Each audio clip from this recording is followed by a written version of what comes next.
Tarixdə həmişə yaşar liderlər var. Onlar öz böyüklüyü, təkrar olunmazlığı, xalqına və dövlətinə xidmətləri ilə seçilən nadir insanlardır. Belə şəxsiyyətlər bir xalqın görkəmli övladı olmaq statusundan çıxaraq bəşəriyyətin qəbul etdiyi simalara çevrilirlər.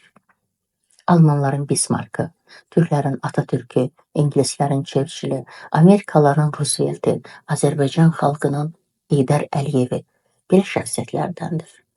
Müharibəni səngərdən diplomatiya cəbhəsinə keçirməyə, əsri müqaviləsini imzalatmağa, dağıdılmış, viran qoyulmuş, talan olunmuş Azərbaycanın sabit inkişaf xətti, hüquqi demokratik dövlət quruculuğu yolu ilə irəliləməsini təmin etməyə, vaxtilə ölkənin beynəlxalq imicinə vurulmuş ləkələri fəal surətdə təmizləməyə yalnız və yalnız ümummilli liderin gücü çatardı.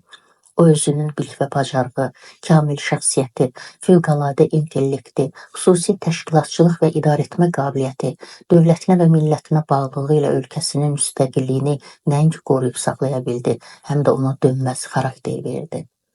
Ulu öndər Heydər Əliyevin siyasi bioqrafiyası, dövlətçilik taleyi, idarəetmə məktəbi haqqında, hələ onun sağlığında çoxsaylı sənədi filmlər çəkilib, nəşrlər işıq üzü görüb, məqalələr yazılıb.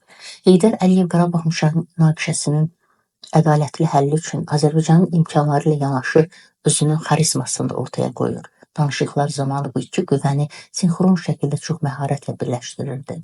Ümumi lider Qarabağ münaqişəsinin həlli naminə Azərbaycanın real müstəqilliyi, ərazi bütövlüyü və suverenliyi məsələsinin ikinci plana çəkilməsinə heç vaxt yol vermirdi.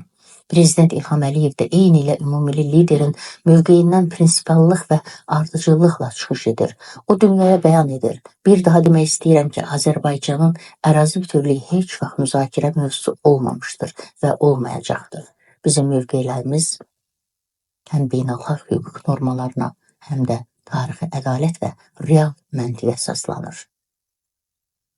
Bugün ölkəmizin siyasi-iqtisadi durumuna, cənab prezidentimizin siyasətinə, qələbəsinə, tarixi zəfərinə nəzər salsaq, illər öncə mən ona özüm qədər inanıram deyərək, onu xalqa əmanət edən Ulu öndər Heydər Əliyevin nə qədər dahi, nə qədər uzaq görən siyasətçi olduğunu görürük, şahid oluruq. Ermənistan ərazilərimizi atəşə tutduqca Qarabağ sakinləri ata-baba ocaqlarına geri dönür. Sərhədlərimizi binoklə baxıldıqca Qarabağ sakinləri yeni mənzillərlə təmin edilir. Yeni layihələrə imza atılır. Yenidən qurma işləri görülür. Budur, dahi Ulu öndər Heydər Əliyevin xalqı əmanət etdiyi prezidentimiz İlham Əliyevin ucalığı budur.